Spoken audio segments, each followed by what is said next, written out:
30 seconds and counting.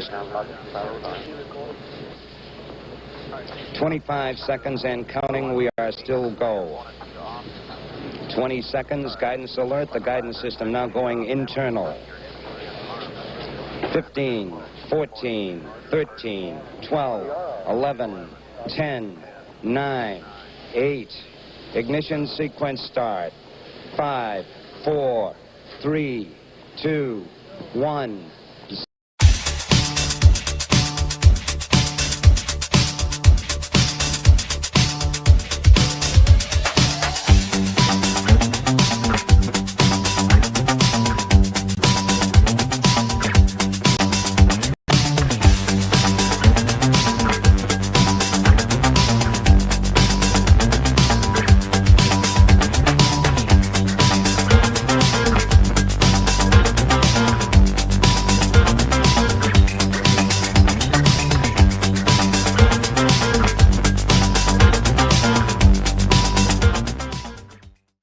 Good evening to viewers in Europe and Africa. Good afternoon to most of my viewers in the Western Hemisphere. Good or very early morning, probably, to viewers in the Pacific Rim. Welcome to the Angry Astronaut. We have another launch today, another live stream, and I'll tell you, my energy level is dropping off, but I'm sure that's going to change very soon as Starship, and especially Block 2 Starship's upper stage, the actual Starship part of this rocket, a much more mature and upgraded version of this rocket is going to be taking flight very soon now, and I am very, very excited about all of that. I am here at our broadcasting. Yeah, audio is fantastic because I am at my producer's studio. He has loads of fantastic equipment here compared to what I have at my flat. His broadcasting capabilities are on a totally different level. If I lived in the north of Britain, I could do this all the time, but unfortunately I don't. I live a 3-hour drive away from my producers, sadly, so I can't do this every time, unfortunately. But where's everybody checking in from? I think we had somebody, we had Dumbarton in Scotland, and we also have somebody from Minnesota, I seem to recall seeing that. We have Nottinghamshire, hello, and thank you very much for checking in Quantico, 4 Marks, UK. Hey, John Morgan, really appreciate you always checking in. The launch, producer, when is the launch scheduled at this point? For about 30 minutes, they're due to broadcast that. So they'll be broadcasting are they broadcasting in 30 minutes or launching in 30 minutes? Because they have a limited, hold on, I'll get the exact launch time, just a second. They're broadcasting in 30 minutes, but that's the start of their 1-hour window. Right, so that the start of the window is in an hour, but in terms of when the actual launch is scheduled, I know that they just announced that. Just 1 second here. Thank you. 37 minutes past 10. 4:37 Central Time, 10:37 UK time, 5:37 Eastern. So thanks very much for the question. And yeah, so, and by the way, I want to say thank you very much to an awesome producer, or rather an awesome supporter of this channel, Robert Dela Cruz, who just threw in a super chat before the stream even got started. Thank you so much. Where's everybody else checking in from? We have a lot of people who have just started talking about that. We have Amsterdam. Hello. We have Bath in the UK. Lovely town. Love Bath. Hello, Carl in Mulheim on Ruhr. We also have Hawaii and Melbourne, Australia. We also have Hungary and South Florida. We have South Africa and Oklahoma City. We have Texas. We got 2 Texas viewers, 3 make that 1, 2, 3, with the third one being Georgetown, Texas. We have Tampa Bay, we have Orlando, Florida, and Belize. Hello, Belize, thanks for checking in. We have Paris, Tennessee, and Manchester. We also have Lancashire and Montreal. Hello, and let's see, Buxton and New York. New York, one of my favorite towns in the world, especially if we're talking about big cities. Hello, Houston, and hello, Newcastle. Hello, Romania, and Oklahoma, Glasgow, Louisville, Texas, Idaho, and Ireland, and Tamworth, UK, Alien Intelligence Agency. Lots of folks checking in. As usual, we have over 200 people watching right now. Really appreciate the crowd that's joined us tonight. Once again, I am broadcasting from my producer's location in Yorkshire, which is why you have good quality green screen stuff behind me, first of all, which is always a neat thing to see. Also, we have much better audio, much better visual, everything as a result of me paying a visit to my producer, who unfortunately is a 3-hour drive from where I live, which makes it difficult to do that all the time. But nevertheless, hello, William Hughes. Thank you so much for the £2. Thank you. Hello, Farouk, another New York. New York. Let's see. Mars, hello. And LA, hope you're doing well. Los Angeles, I know it's been a terrible last couple of weeks for everybody in the Los Angeles area.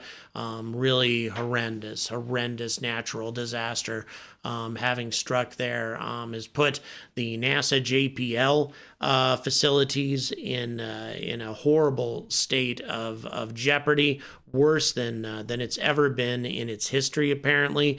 Over 150 NASA JPL employees losing their homes. John Morgan, thank you so much for the tenor. Really appreciate your ongoing support. Hello, Odessa, Texas. Thanks for checking in. So today's a big deal. I mean, every launch of Starship is a big deal, but this is the first ever flight of Block 2. And Block 2 has many modifications that have been made. Some of the most significant is the increased propellant, meaning that it's a bigger ship than any Starship that's launched prior to that, and also smaller fins that are a bit closer to the structure of the fuselage, being less exposed, and therefore, according to SpaceX, being a better configuration to endure the hellish fires of re-entry. So hello, let's see, it's Viersen, Germany, Deutschland. Thanks very much for checking in today. Thank you, Redshift. I appreciate it. You rock too, because you watch this channel. So thanks very much. So what differences are we going to see today? Well, we're going to see a rocket that's capable of hauling more payload. However, also given the fact that it's heavier, it may take a little longer for it to get off the pad. Not sure about that, because they may throttle up the engines too. We'll see what happens, but it is carrying a lot more propellant in the second stage than it ever has before. So again, this improves payload capabilities, payload hauling capabilities for the rocket, but at the same time, being heavier, it may take a little bit longer for it to get off the pad. Re-entry, this should be one of the best re-entry experiences, because the flap issues that have existed before, these newly redesigned flaps, may experience a better re-entry. However, the heat shield has multiple different kinds of heat panels on it. It's not a single heat shield comprised of all the same materials. They're still experimenting with different types of panels. So we could have burn through. We could have some of these panels fail during the re-entry, depending on how effective they are, how experimental they are, etc. So we'll see. And of course, it's likely that we're going to have a catch attempt from the booster. But again, it's hard to say for certain what's going to happen in that regard, because all of this is very much up in the air. Let's see. Thanks. Hello, Michigan and Los Alamos, California. Another New York. Thank you very much. Let's see. What else do we have? Hello, Devon. I really appreciate it. I love Devon. Such a lovely area of the country. Hello, Raleigh, North Carolina. I've always liked Raleigh. I live fairly close to that. What happened to the New Glenn booster earlier today? Oh, here's a piece of news, guys, and you may not have heard this from anybody else. The booster did not, I mean, obviously it was lost, but also it seems to have crashed or disintegrated in an area of the ocean where it wasn't supposed to, which doesn't mean that it was a horrible failure or anything like that. Just didn't go as the flight plan said that it should, even with the event of a booster failure. Therefore, the FAA has qualified this as a mishap, and they are requiring a mishap investigation. As I've said over and over and over again, the FAA has consistent policies when it comes to their mishap investigations. This was a mishap that led to a departure from the flight plan, where presumably debris fell into the ocean in an area that was not excluded, was not in the exclusion zone. And so with a mishap like that, it requires a mishap investigation, as opposed to the Vulcan Centaur mishap with one of the solid rocket boosters that did not lead to any change in the flight trajectory.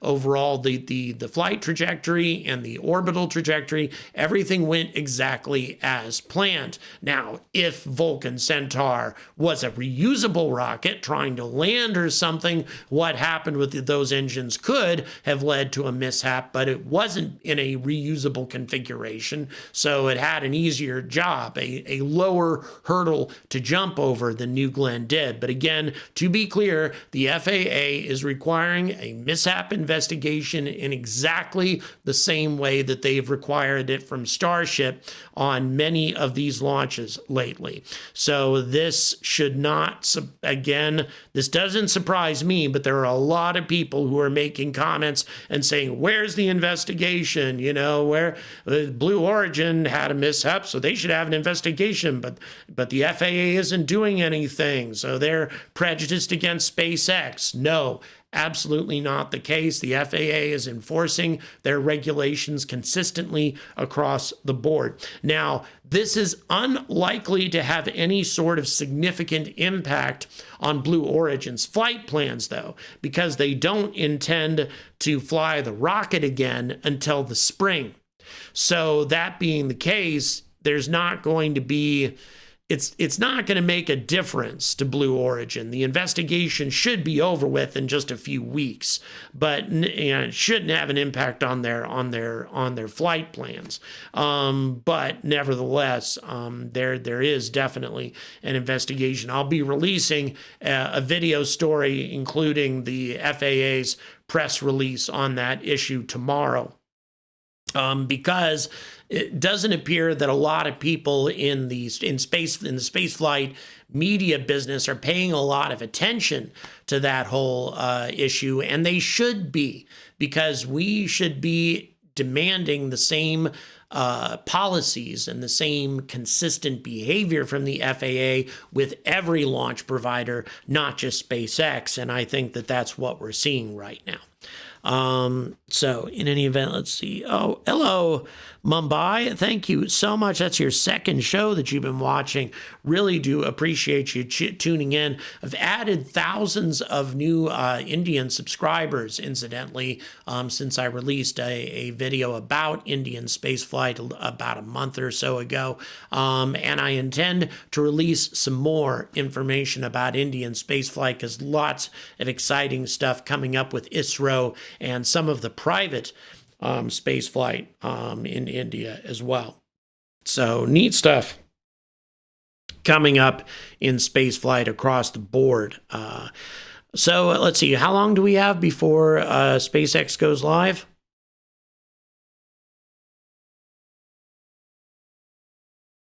About 20 minutes or so.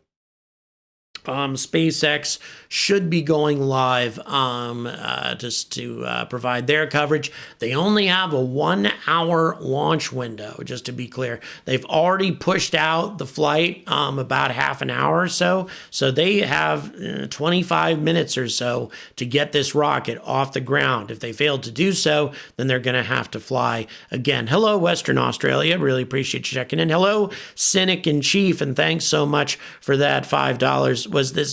It was a beautiful launch.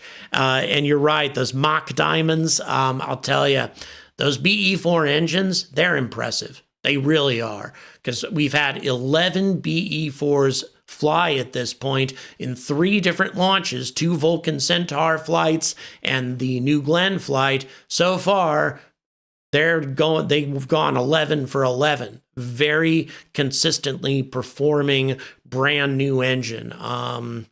I mean, we'll see as time goes on if that reliability holds up. But thus far, it appears that Blue Origin have built themselves a damn good engine. Took them forever to actually get it to maturity, but now it's looking impressive indeed for those engines. And again, that's what we want.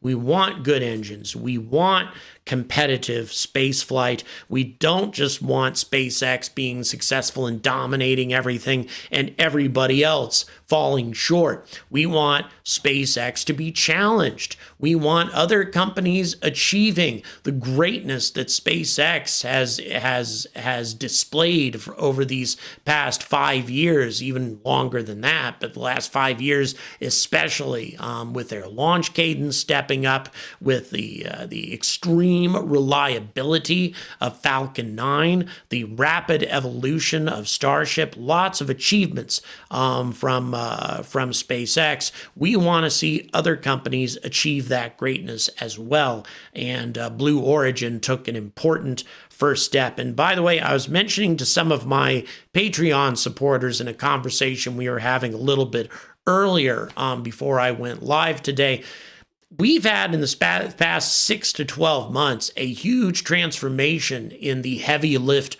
arena in the world. Before, all we had was Falcon Heavy and Falcon 9 doing almost all the lifting. And for the most part, that's still what they're doing. But a lot of new rockets have suddenly made their debut. We have Ariane 6. We have the Japanese H3 that's flown 3 times now. We also have Vulcan Centaur that's flown twice. And now we have New Glenn. All of these rockets having been very recently introduced, and that makes a big, big difference to competitive spaceflight, especially since all of those rockets that I've mentioned have 5-meter fairings or bigger. All of these rockets have bigger fairings than any rocket that existed prior to that. Something, Guy, it's a good point. A comment was just made, producer, that I seem slightly out of focus. Mm-hmm. I don't know if that's an internet thing. Okay, so... I'm trying to offset the chroma because one of my lights blew today, so I'm trying to offset the chroma. Okay, it's a chroma-related issue, apparently, so I apologize for that. But in any event, it's a lot of other things are very good today about this broadcast as I'm here at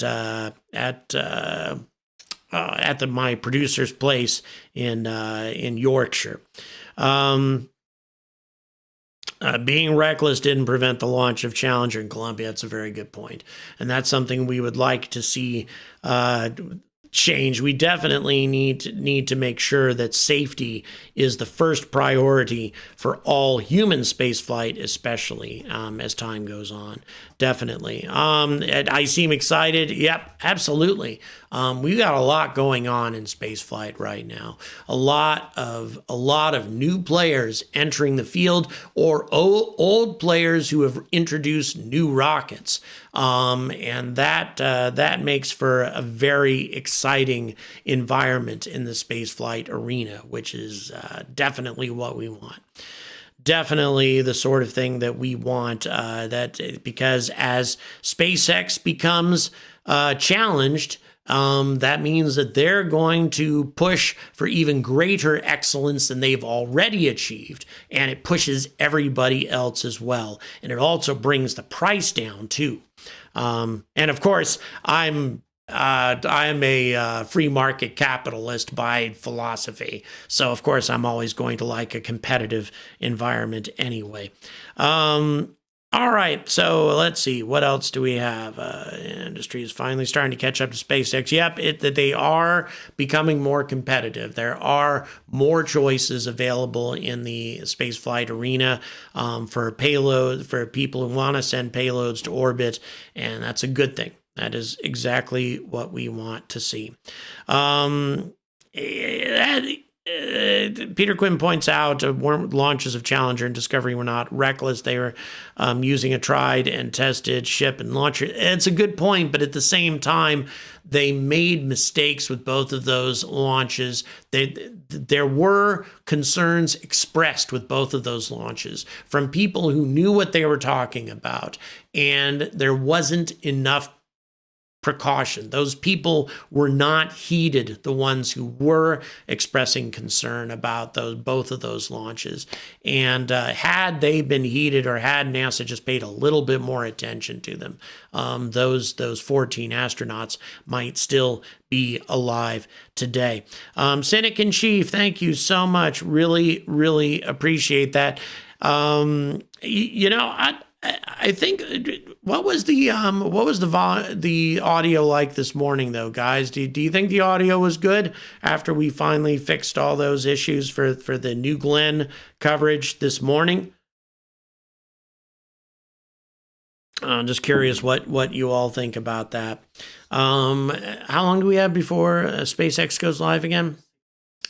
In about 6 minutes, SpaceX should be going live, and there isn't a whole lot of time before from the time that SpaceX goes live to this launch.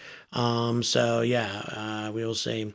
Well, and Andrew, that's a very good point as well. Astronauts. I don't think there was ever an astronaut who said when the Challenger and Columbia were lost that they felt that would have had any impact on their decision to fly on the space shuttle. Astronauts always accept the possibility that they're going to die. That's always a reality for astronauts, regardless of whether they're Russian or Chinese or American or European or Japanese or whatever. All of them accept the possibility that they might very well die. They're riding a giant flying bomb that has kilotons of explosive chemicals in it. I mean, they're essentially riding a tactical nuclear weapon to space.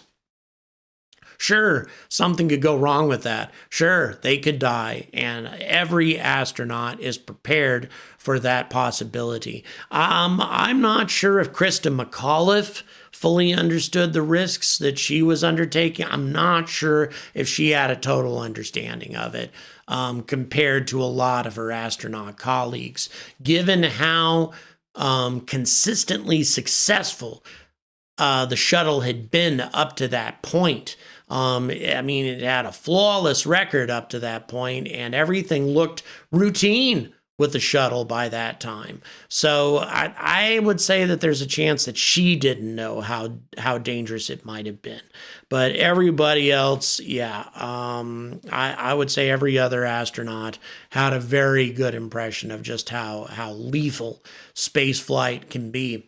And you know what? That still applies today, even though we haven't seen any sort of significant disasters take place with Crew Dragon or even Starliner. In spite of the problems that Starliner had, Starliner took the astronauts to the space station and came back safely. Had those astronauts been on Starliner, they would have returned to Earth safely.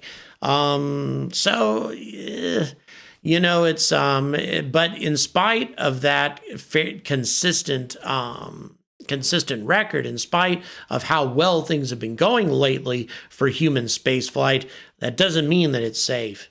It's absolutely not safe. And as a matter of fact, the shuttle had more successful flights, manned flights, by the time Challenger came around than the Crew Dragon had flown up to this point.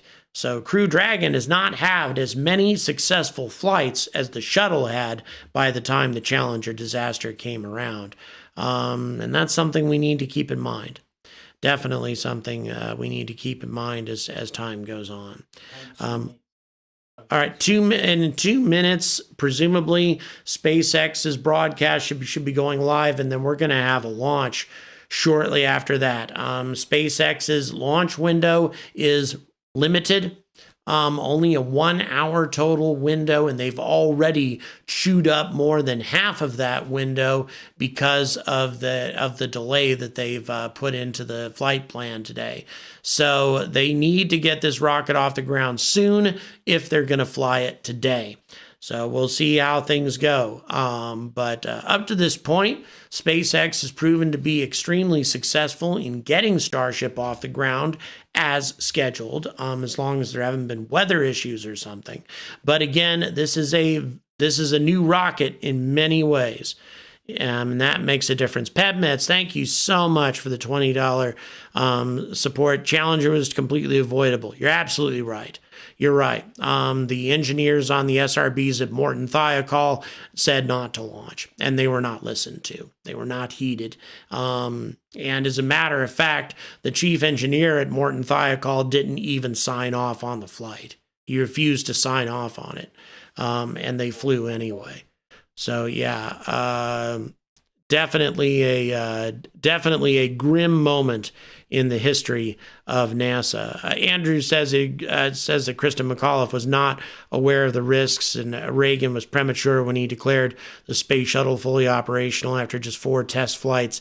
Well, the shuttle was just an immensely complicated and dangerous machine. It was a magnificent feat of engineering and accomplished some incredible things in its long history. But at the same time, because of how immensely complicated that machine was, it was also dangerous. And we got to see exactly how dangerous with 14 dead astronauts and 2 accidents. So yeah, not great. The SpaceX mission. Yep, we definitely, the satellites that have docked, definitely intend to talk more about that here in the future. The fact that India has managed to do a successful satellite docking and transfer of electrical power from one satellite to another, which is pretty impressive. So we just have a splash screen from SpaceX just to let you guys know they have not yet gone live, but they will be soon. Interesting. Frederick says high school teacher, worked on the space shuttle orbital engines.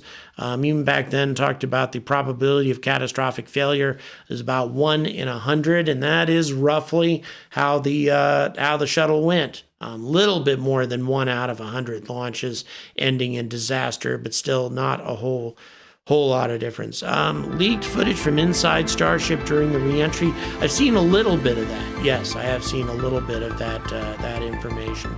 I am looking forward to seeing exactly what Starship looks like after a re-entry. Hopefully, we're going to have a landing or catch attempt from the orbiter sometime soon, so we can see really and truly what that heat shield looks like after a re-entry. Because at this point, obviously, when we've had the orbiter settling down in the water and sometimes usually exploding, that's been it. Boy, wow. Thank you so much, Mighty. 50 quid. Thank you so much. Really appreciate your generous support. Wow. Thank you. And I appreciate that. Do my best to bring you guys as good of content as I possibly can. So once again, all we have is a splash screen, but we don't have a whole lot of time left in this 1 hour launch window. It is currently what time? 59 minutes past. Yeah, so right now, this is about the time that the launch window would open. This is the time when Starship should have flown. So from this moment, we have about 1 hour before this window is going to expire. So we'll see. We shall see what happens. But let's go ahead and I'm going to go ahead and check in real quick on the status of see if we have any updates at all.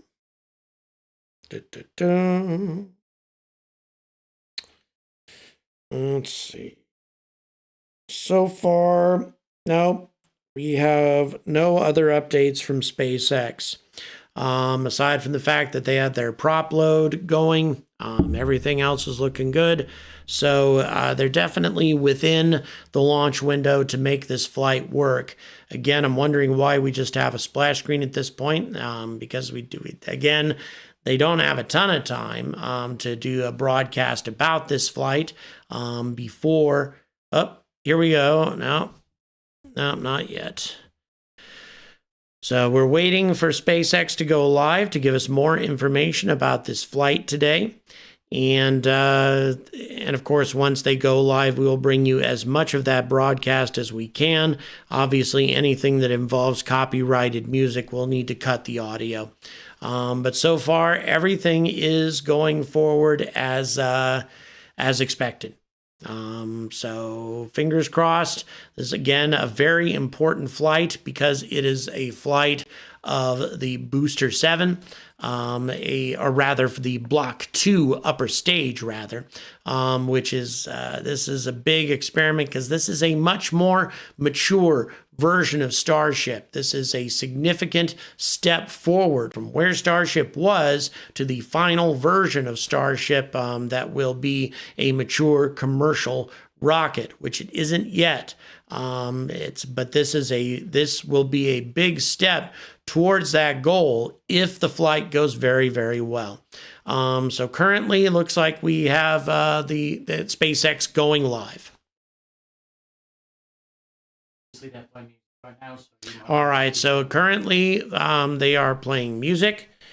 Bear with me for a moment. I'm going to see if I can get some more information.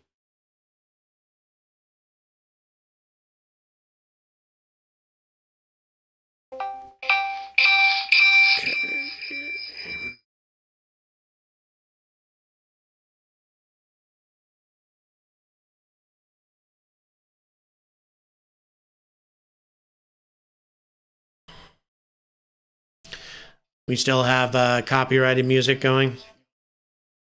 All right, so that's what we have going currently. Hang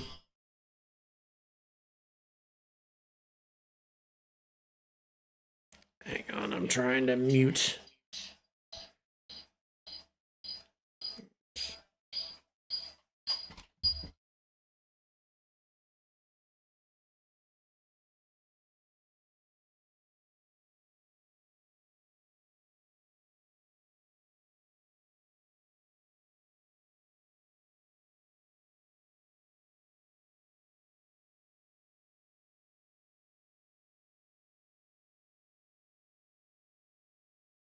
Starship. It is currently 4:03 p.m. Central Time here at Starbase, Texas, and it is a beautiful and breezy afternoon for another flight around the world. I'm Kate Tice, Senior Quality Systems Engineering Manager at SpaceX, and I'm joining Dan for my first ever in-person Starship launch at Starbase. You can see the rocket behind us. It's mind-blowing. This is quite the view, Dan. No better seat in the house, no better thing to talk about a rocket as you watch it launch. Hi, everybody. Welcome back to Starbase for another Starship launch. I'm Dan Hewitt from SpaceX Communications. We are at T-minus under 33 minutes and counting. Our T0 time coming a little after the bottom of the hour. Now, Starship program has brought us nonstop excitement back in 2024. This year shaping up to be even bigger. Absolutely. We're looking at even more launches of Starship this year with tons of exciting firsts starting today.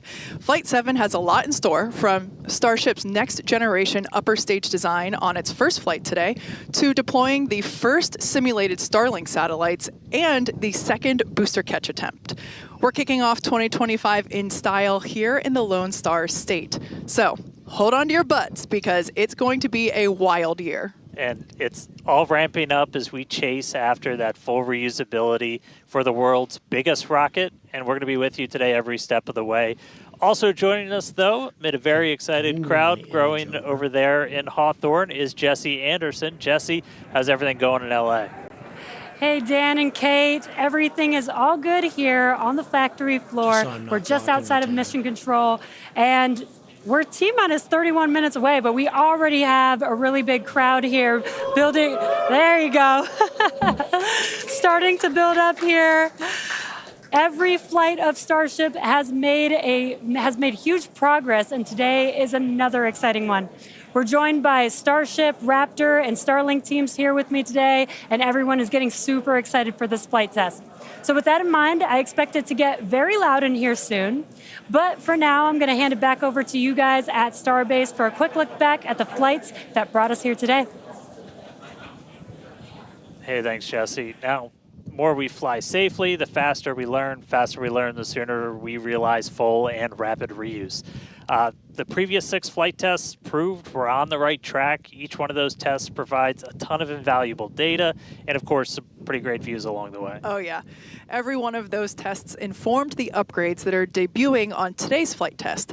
And you know, we've all been watching this, following through the incredible testing campaign for every flight. And man, I can't wait for today as well as everything else we've got planned this year. Just a recap of what happened just before this flight test. Our most recent one was back in November 19th. That was Flight 6. It lifted off at 4 p.m. Central from Starbase, Texas, just a couple miles over our shoulders. It was a gorgeous sunset ascent. Let's take a look. Attention all flight crew members, flight is go for launch.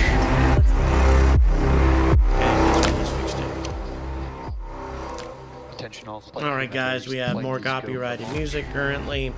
Thank you so much. We have a Dwarven Moray. Just want to say thank you for the great coverage you provide. Thank you. I really appreciate it. Reason I keep coming back. Thank you so much. Really appreciate everything that you're saying there.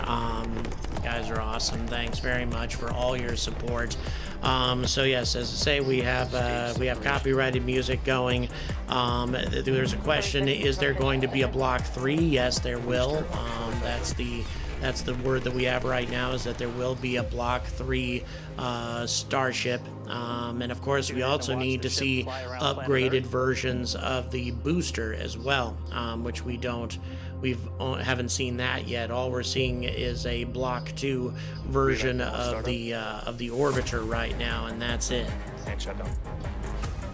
Starship is at 100 kilometers altitude. Flaps now have control of the vehicle. We still got music or not? Okay, so apparently we're still got music at the moment. Boy, this was a spectacular flight. Obviously, we're looking at the landing of the orbiter. The way it hovers. Or no, I'm sorry. Over the ocean. Wow, look at that. That is so spectacular. Go ahead. I'm sorry. I can't, unless you can find a way to do it. I tried to stop that a million times.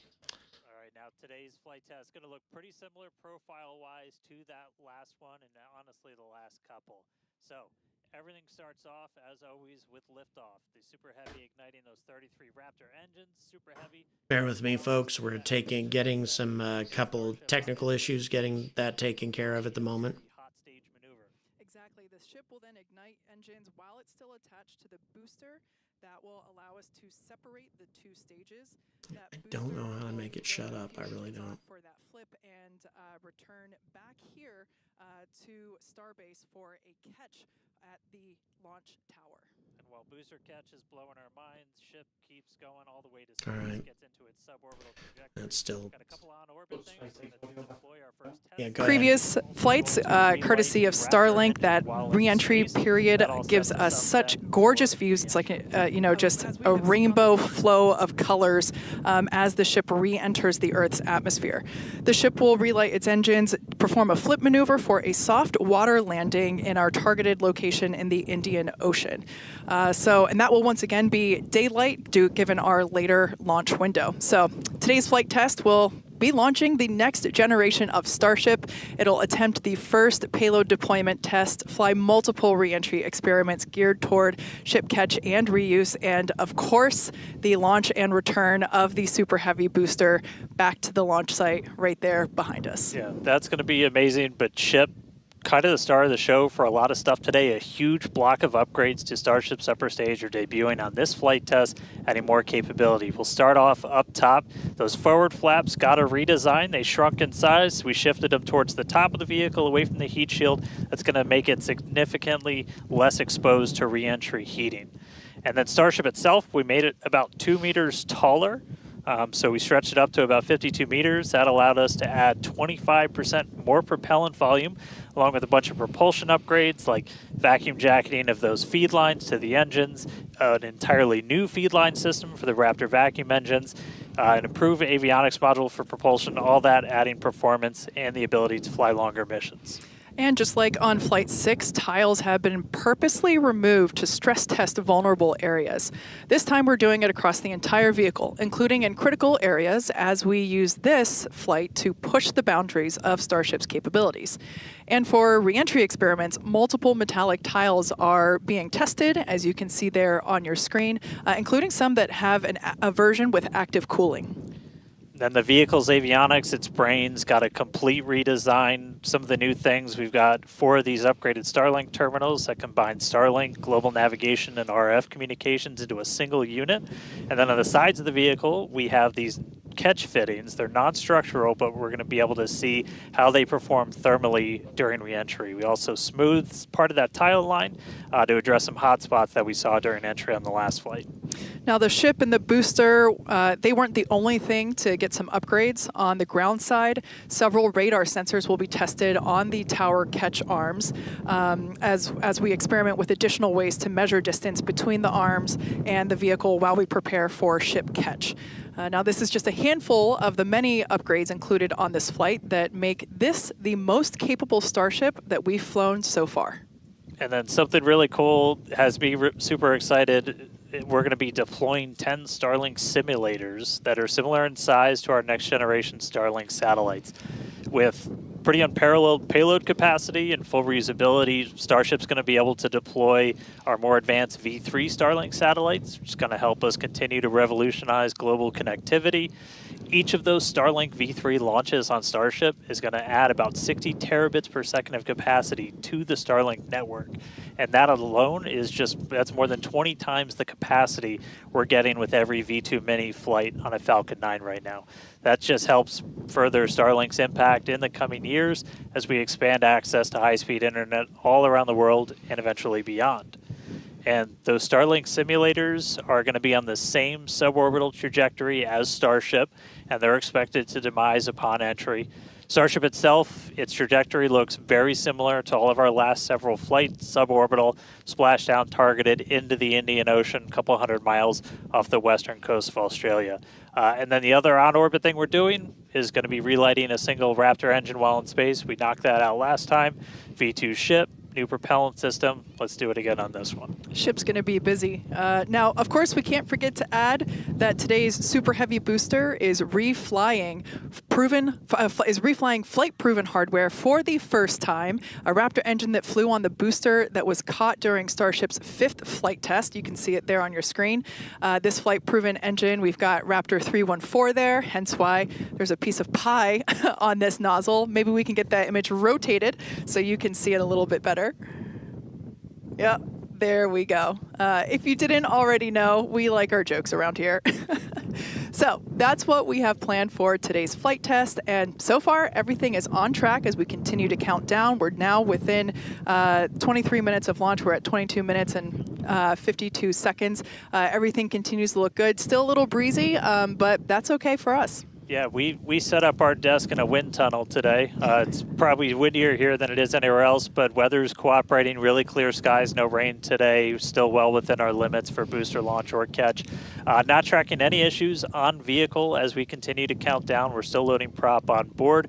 Our range team also reporting that the range looks like it will be clear at our current T0. So that's super important. We're going to keep an eye on that all the way up to the end. As for what we've already done with the vehicle leading up to today, we stacked the vehicle over the weekend. We lifted the ship on top of the super heavy booster. Hours ago, we cleared the site of all personnel. And of course, our flight controllers came on console, some of them sitting in the building behind Dan and I. And as Dan mentioned, the range team was deployed. They are standing by in the Gulf to make sure that the booster has a clear to return back to here at the launch tower, but also they're located in the Indian Ocean, standing by to make sure that the targeted landing zone for the ship is also clear as well. And then we knock out a whole bunch of things in the hours before launch. We do an alignment on all the guidance, navigation, and control. We did tank purges, pressure checkouts, make sure we were ready for prop load, check the booster, quick disconnects, and the ship one. We demate the chopsticks. We actually do a little wiggle check on them, make sure we have control, as we're going to be using those for catch. Load up all of the hydraulics that are on the tower, and then we did the initial locks and methane chills, getting them ready for prop load. Now, speaking of prop load, we conducted the go, no-go poll for prop load at 3:30, so a little bit less than an hour ago. All was good there. Prop load is underway.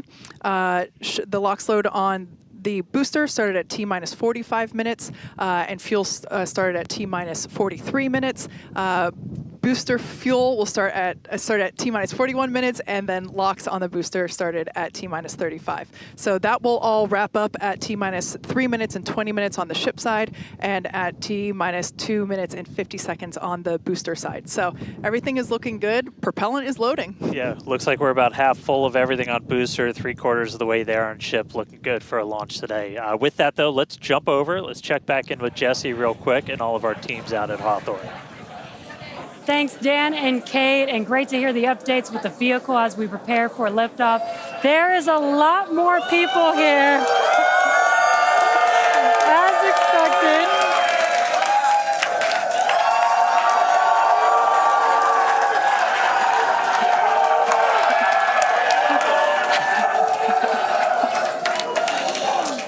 Love it. All the Raptor engines are built here, so there's a lot of that team here in the crowd, so they have a strong connection to the Starship flight today. Every flight test gets us closer to a fully operational Starship, which gets us closer to our ultimate goal to make humanity a multi-planetary species. To establish cities on Mars, we're going to need high-cadence, low-cost flights for cargo and crew. As the only fully reusable rocket with this kind of capability, Starship is the only vehicle in development that will be able to unlock our multi-planet future. Starship uses a first-of-its-kind on-orbit propellant transfer to refuel in orbit in preparation for these long trips. With milestones like ship catch and in-orbit prop transfer coming up, 2025 promises to be huge for Starship and our journey to Mars, with our first trip currently planned for the end of 2026. Between the reusability, low cost, and heavy lift capabilities, this all comes together to help us deliver up to 100 people at a time to destinations both near and far, and to deliver payloads farther and at a lower cost than any other vehicle. We'll be able to launch more massive payloads than anything else flying or in development today, capable of sending things like giant space telescopes or the next generations of space stations into orbit on a single launch. So while today's flight is just a test, the future is much closer than we realize.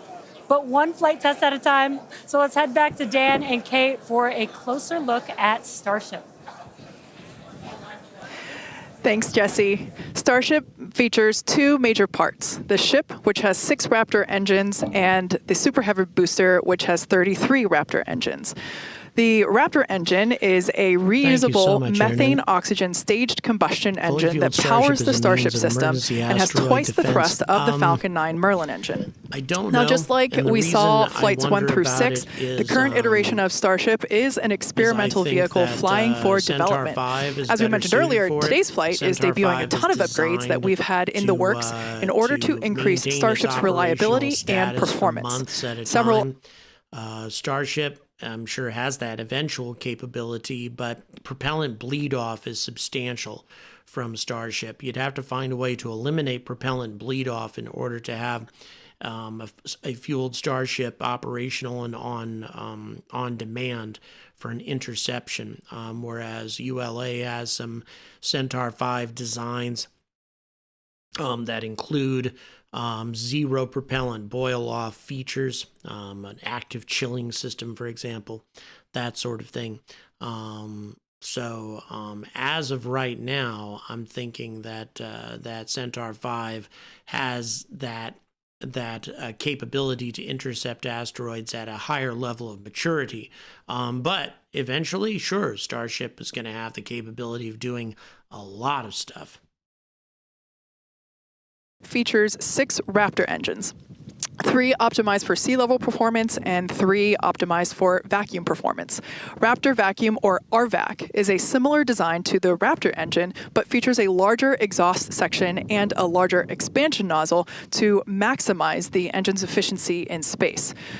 Our upgraded ship that we're debuting today carries about 300 more tons of propellant than the last flight's ship, bumping it up from 1,200 metric tons to about 1,500 metric tons. It's a lot. The ship is designed for vertical takeoff and landing on any hard surface. Now, the ship is also outfitted with newly redesigned forward flaps that are used to aerodynamically control the vehicle's attitude during atmospheric flight and enable a precision landing. The new flaps are lighter and positioned more leeward or away from the heat shield. Now, to reach full reusability, the ship has to be able to survive re-entry not just one time, but multiple times.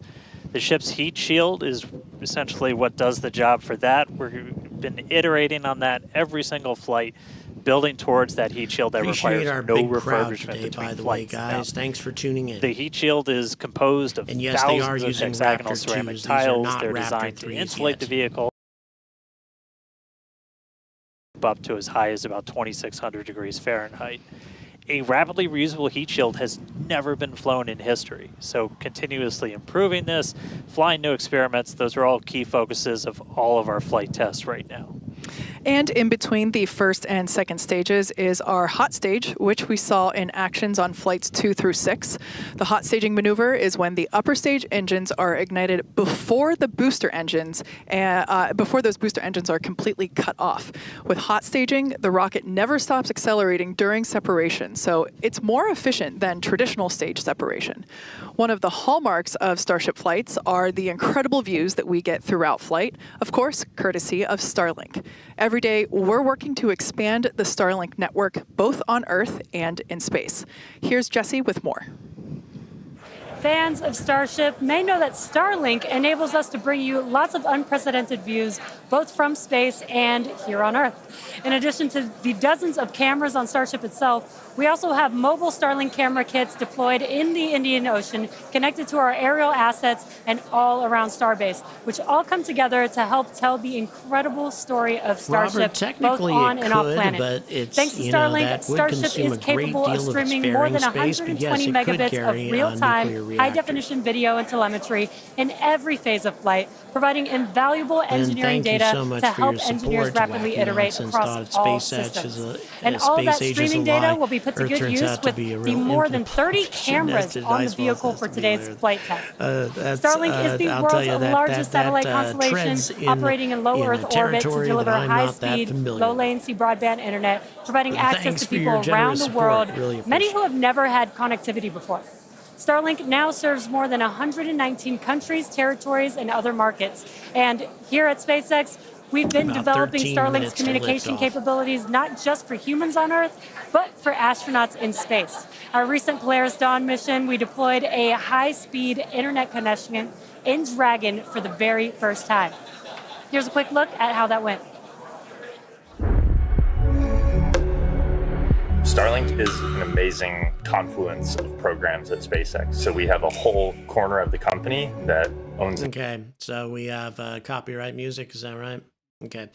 So guys, once again, we are just about 12 and a half minutes away from launch currently. Everything's looking good so far. Again, this has become pretty consistent with Starship. They've proven to be very effective at getting this thing off the launch pad. Again, it's going to be interesting to see if there's any differences in the launch based on the expanded size of the Block 2. It's a longer rocket, heavier rocket, carries more propellant, making it even heavier. So that will be very interesting indeed. So we'll see as far as that's concerned.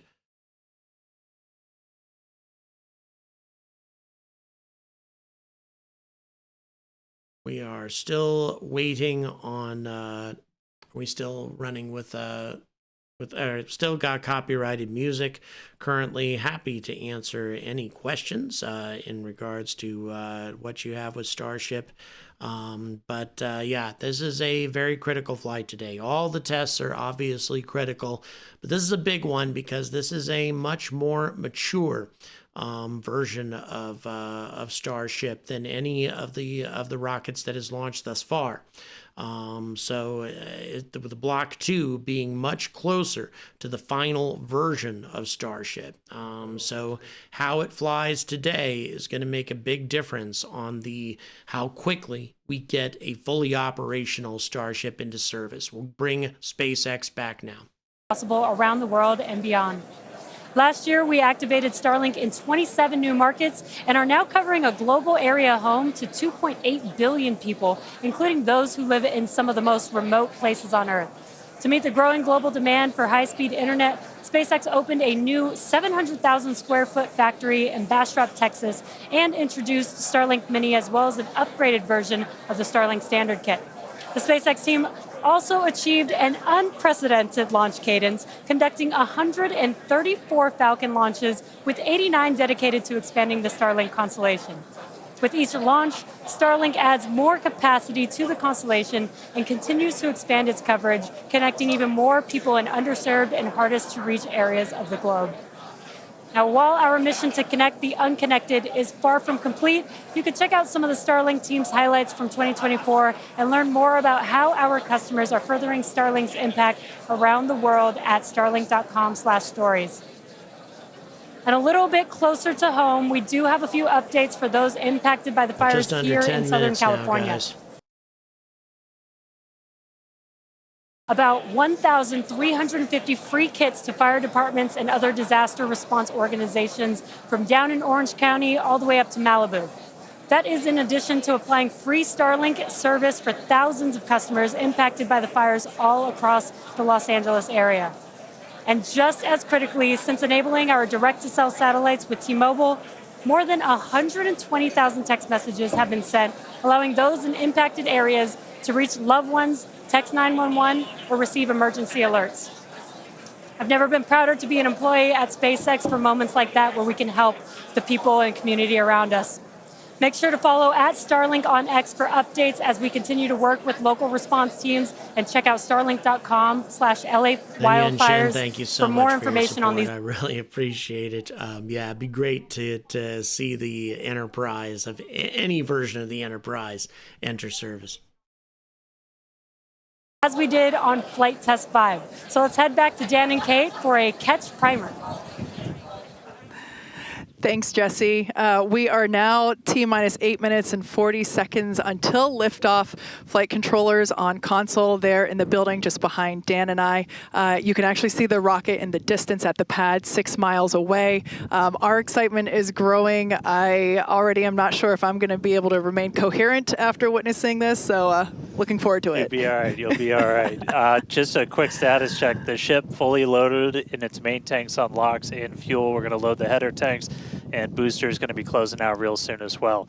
Let's talk about that second catch attempt, though. So we're going to use the tower's 2 gigantic robotic arms, call them the chopsticks, same thing we used to stack Starship onto Super Heavy for all the integration ahead of a flight, and that's what we used to catch by moving stuff like landing legs from the booster to the ground side. It's a lighter booster, means you can carry more into space. Now, in a nominal operational scenario following liftoff and after the 2 stages separate in flight, Super Heavy will return to the launch site, reignite its engines to slow the vehicle down, and the tower's arms will catch the rocket booster. And just to get to this point, just like before, thousands of distinct vehicle pad criteria have to be met prior to that return and catch. We need healthy systems on the booster, healthy systems on the tower, and a manual command from our mission flight director for the day. If we don't send that command before the boost back burn ends, or if any of those automated checks kick us out, that's what happened on Flight 6, the Super Heavy booster will divert to an offshore trajectory, and it'll go out and do a landing burn and a soft splashdown in the Gulf of Mexico. Now, we have said it before, but it remains true today. We accept no compromises when it comes to ensuring the safety of the public and our team, and that return will only take place if the conditions are right. And one of the unique aspects of Starship flights is the return and the catch of that Super Heavy booster and the audible sonic boom that it comes with it in the area around the return location. General impact to anyone in the area is just a brief thunder-like noise, but it definitely lets you know it's coming. Oh, yeah. It's something our neighbors in Cape Canaveral, Florida and Vandenberg, California have become accustomed to over the years, and now we're bringing the boom to Boca. So here's a peek of what to expect.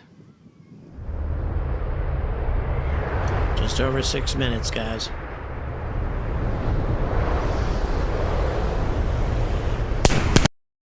Music.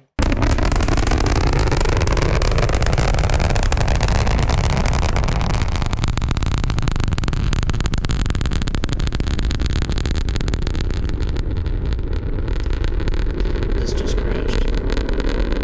Lost power. Died. As I mentioned earlier, we have Starship, Raptor, and Starlink employees here fully invested in this flight test. And of course, many other SpaceX employees also here across our site supporting their teams, their teammates. Every flight test has been pretty unique, and we're all very excited for another round of firsts, but I'm pretty sure the crowd is looking forward to potentially watching those chopsticks catch another booster. So let's see how excited they are today.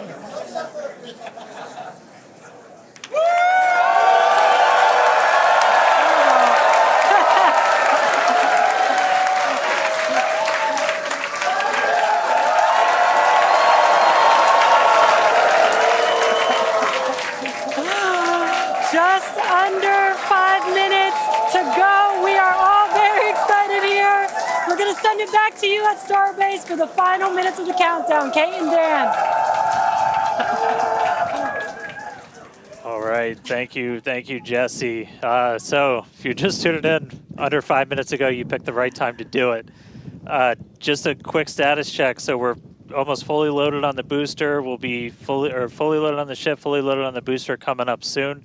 Our range team just reported that we're looking go in the range. That's super important. Great Our news. security guys, Mike, Kyle, Nick, the whole team out there in the elements, making sure everything's clear, doing a fantastic job. And we are coming up on 4 minutes and looking good for launch. Yeah, certainly exciting. Now, we do have an opportunity to hold at T-minus 40 seconds if necessary. This is a chance for us to perform additional checks if necessary. If we, need to repressurize some tanks, or if there's a wayward vessel in the range last minute, opportunity to clear it out. But everything currently looking good. Now, once we pass T-minus 40 seconds, a number of events will occur in rapid succession. The ground spin and ignition systems come up to flight pressure. The ship will go to internal power. After that, the quick disconnect, or QD, arm lockout is removed in preparation for retraction, which will happen shortly after T0.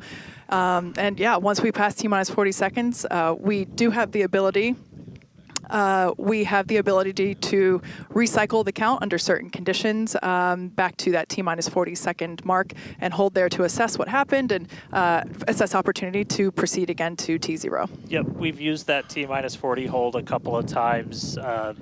Boat's usually one of the items, thank you but so much. Really we aren't appreciate tracking your anything support. right now that would cause us to hold there. Thank you so much. We can hold there for several minutes. Main thing you're watching at is you kind of set a clock. Huge crowd your on here, temperatures guys. Thanks will very change, much for the fuel tuning and the in. locks, We everything are pretty counting quickly, so you've got a couple of minutes the that you can last hang 2 out and minutes figure prior things to out. liftoff. We're scrubbed for the day. One of the main ones is that flame deflector at the bottom of the launch mount. Water begins flowing for that at the T-minus 10-second mark. If we scrub at any point after that, we'll be done for the day. And then teams will need to refill the deflector as well as all of our prop that we use to load on board the vehicle. It's pretty much just under 11 million pounds of prop sitting on that thing right now. And we can actually recycle in about 24 hours now. Which is incredible given the sheer volume of propellant that is on board the vehicle there on your screen. Thank you so much, 123. Thank you so much for the tenor. Really appreciate your support. Minus 2 minutes. New ship, new year, a lot of upgrades, doing a lot of ambitious things in space this time. Our first payload deploy, relighting a Raptor engine. We're just under 2 minutes. So as we mentioned before, we have an opportunity to hold it. Getting real here, guys. Getting real. That Flight 7 of Starship, first flight of Block 2. Just over 90 seconds away, guys. The folks on big moment in the development of this rocket. Critical moment coming up. The winds are within. Ben Solo, thank you so much for the €5. 100 people inside. No, that ain't gonna happen. Sorry. Starship will never carry 100 people to Mars in a single flight. That's an It's a pointless exaggeration. Just because it has 1,000 cubic meters worth of space doesn't mean it has 1,000 habitable meters worth of space. The third. I'll talk about that in a different the flight video director sometime. give the final go for right launch. now, you got to launch less than a minute away. Godspeed Starship. Godspeed SpaceX.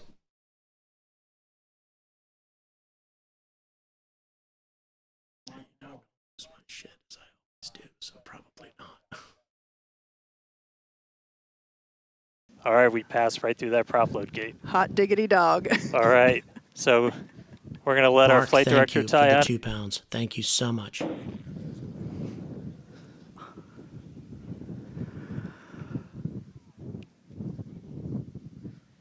And 20 seconds.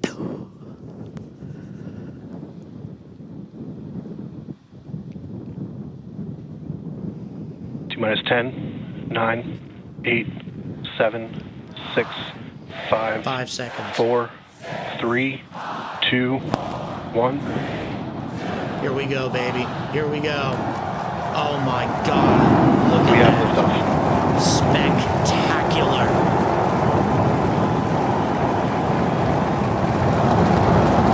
Magnificent liftoff. Oh my God. Look at Vehicle's that thing. pitching downrange. Beautiful.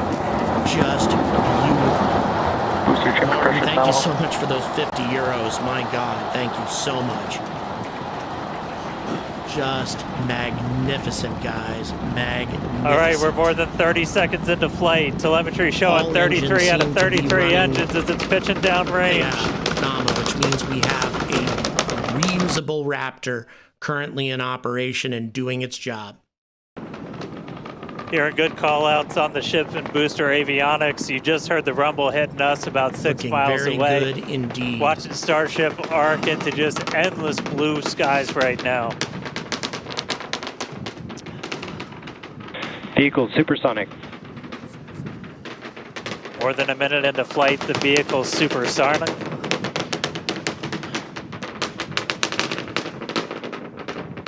Once again, Max Q. SpaceX making all of this look easy. I'm not So sure we just how long passed it through took Max the rocket Q. to That's lift the off greatest the pad. stress It the seemed like vehicle's it going to took a experience little on the bit way longer because uphill. of that extra weight. but I'm Reminder not that sure. all of our teams down here on the ground are now looking At systems on the tower, they just did a manual check through. That's going to inform that manual flight director's I decision. don't think so. Next moment coming up, though, is going to be hot staging. Don't take your All eyes off engines it. seem to It's be one running heck of a fine. light show. What a gorgeous ascent. 6 ship engines getting ready to ignite. That's going to happen while we're still attached. Looking really good. We can guys. still see the ship's SpaceX engines again from the showing us ground. an incredible display of aerospace technology and engineering. Got a little under 30 seconds away from that. We are hearing good call-outs on the tower preparedness from the manual. Magnificent. Though we've still got automated checkouts on the booster and the ship itself. We're about to get a hot stage.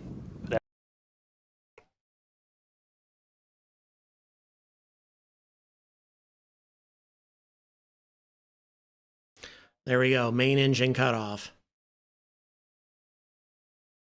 And hot stage separation. Beautiful. Who's back for startup? Booster zooming away. Engines coming up, and all 6 All right, hot Raptors stage are confirmed. We've got a booster the hopefully second on our stage. way back to us. Looking and a ship beautiful. now Very making its impressive ascent burn indeed. into space.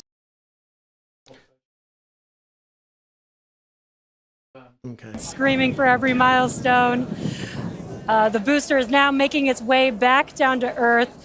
Looks like we have 12 of those 13 engines yep, we do have ignited. an inactive engine. We're using the engines sure that about actually that. gimbal. We are So go for booster return. Aaron, our an awesome producer excellent noticed call it out first. there. We are go for We do booster have return. one engine out. I wonder if that engine is the reused engine. A safe booster catch, and it sounds like we got. One engine did not relight. And there you can see on your that's not a screen. huge deal. Went about halfway up.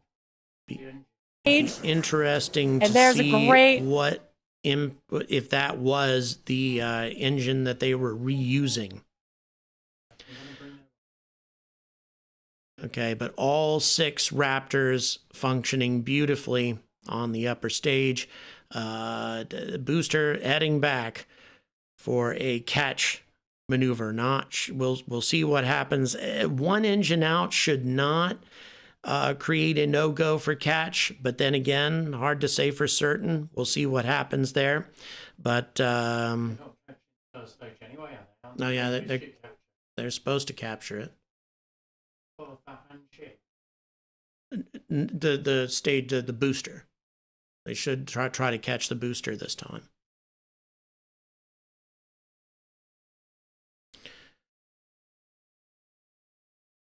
Everything looking very, very beautiful on this flight. Again, all 6 engines functioning well on the orbiter. We appear to have 1 engine out on the booster. I don't know if that's going to impact the catch attempt, but near as I can tell from what I'm seeing here, the booster is maneuvering back to the coastline, so I think it's very likely that we're going to get a catch attempt here.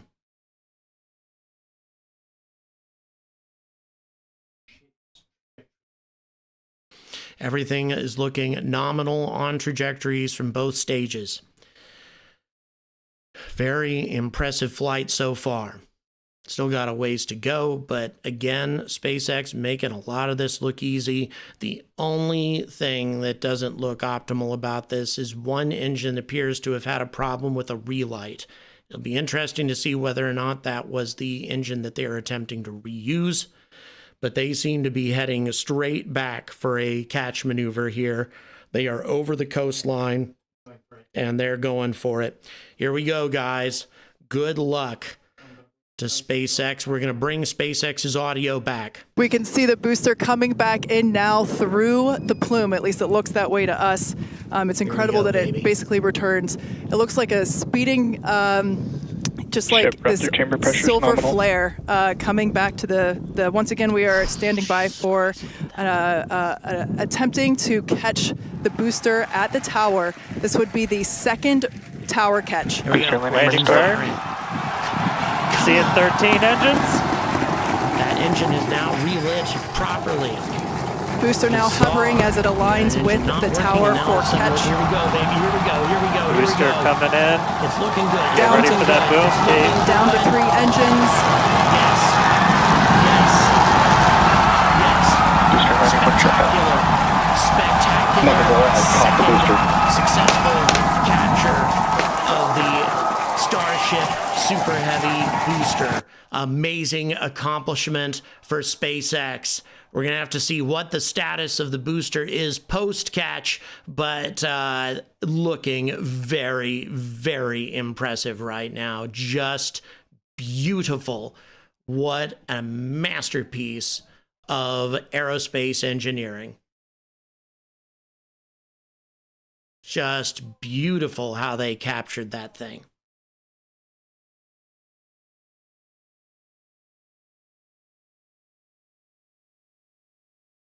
Landing. It almost looks like it's flapping its wings. Yeah, you can see just how small that catch fitting is too on something that's just so massive. That was absolutely insane. The orbiter. I'm a little disappointed that they cut away from the. Well, there we go. Now we got back on the booster. That's good. Not seeing any evidence of any fires at the moment. And this, of course, I'm not seeing anything because we did have during the last capture, we did have a fire for a while. But I don't see any sign of that this time. No smoke. Now we're standing by for views from the ship, but who can take their eyes off of that incredible sight? That is once again the second catch of a booster back at the launch tower. It was incredible to see it come back down, just this silver flare in the sky. And we can still see the launch plume behind us, and wow, that we definitely I can't speak for you, Dan, but that was very moving for me.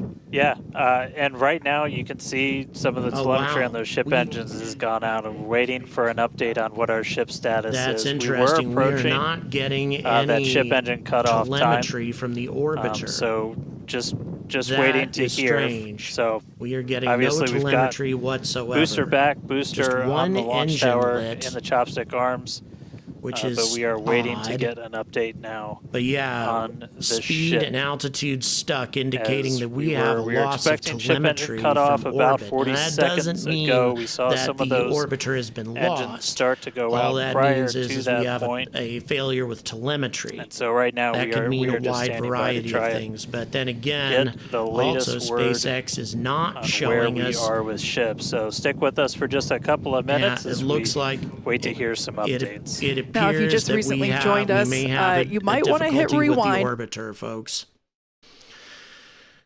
It appears that we might again keep in mind that this is a Block 2 orbiter. So many new things about this rocket. So that's almost all of the major changes that have been undertaken with the orbiter or with the rocket overall has been in regards to the orbiter.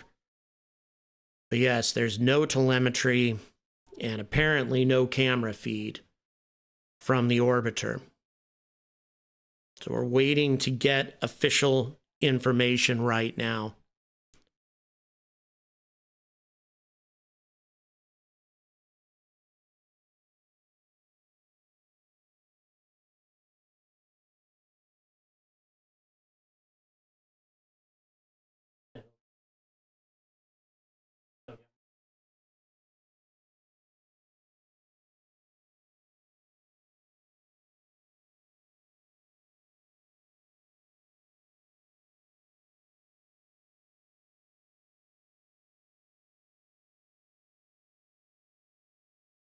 both on the vehicle side as well as the tower side in order to enable that Checking catch. for more information from SpaceX to see the if we're last getting, two we can get flights any that we other have done where information. the Flight 6 we attempted but had to divert into the ocean, and then on Flight 5 we did have the first ever successful catch of the Starship's booster. We used the trajectory had been learnings confirmed as of those being two nominal. flights to hone in that catch commit criteria, and we saw success today, which is pretty awesome. And just a quick status check. So we're once again, we currently do have not no have telemetry comms, with the ship. So thank you, Lynn. trying Really to appreciate figure out it. exactly Thank when you that so happened much. and exactly what happened. So obviously the flight controllers right now Giving some really good going ongoing through their support. data, Pardon? looking to make sure it's We not have no anything instrumentation communication on the with ship, the but orbiter actually at this point. try and folks. get us no a status. So communication. again, That's we're not gonna a good we're gonna sign. keep listening in on this. It could be a simple comms failure, and that doesn't. But of course, with a comms failure, you lose a lot of other functionality. So we'll see.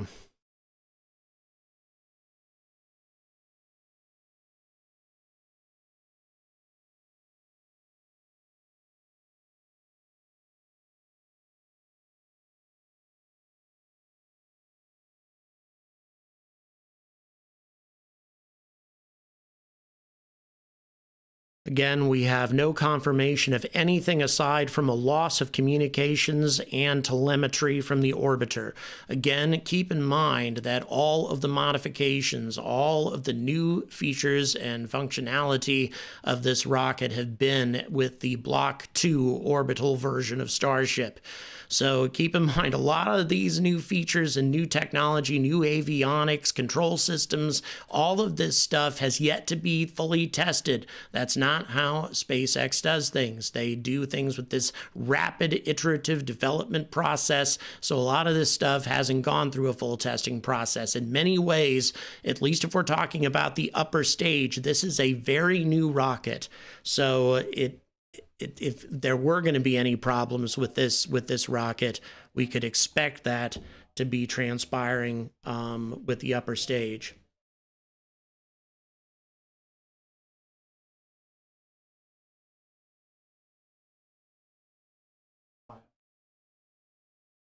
Sorry. Right. Right.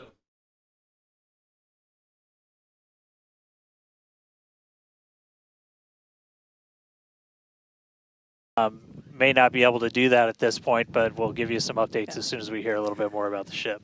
For those that didn't catch earlier, this was a new version of the ship. This was its debut flight. So a lot of learnings here for sure as we continue to tune in and listen in with the teams and try to gather more information to understand where we stand with the ship. But as Dan mentioned before, teams are trying to make sure that it's not an Linya and Chen, thank you so much for your ongoing generosity in supporting my channel. Thank you so much. So to get backdrop to Mexilla is beautiful, especially with the camera angles. Yeah, it's SpaceX always does a really good job with these broadcasts.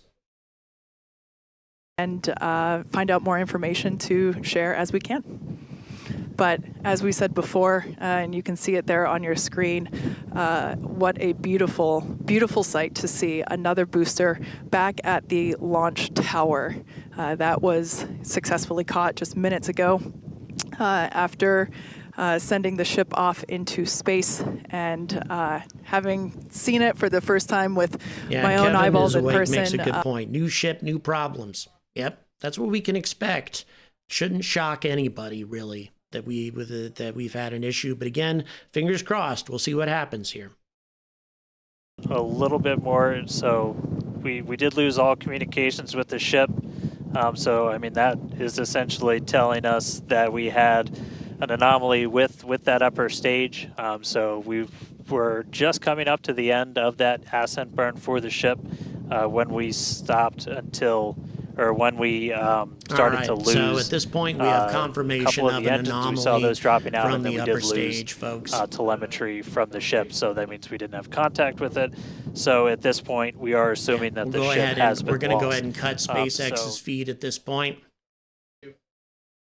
All right, folks. So in any event, obviously SpaceX probably had a few more things to say about that, but there's nothing else for them to say because we don't have any information regarding exactly what happened here. But again, nobody should be really overly shocked that this took place. The way that SpaceX develops their rockets, it's this rapid, iterative philosophy that when they come out with a new version, this Block 2, which had so many new modifications, so many new controls systems and electronics and avionics systems, all of these new modifications, any one of which, if it had experienced a significant failure, you're going to lose the entire rocket.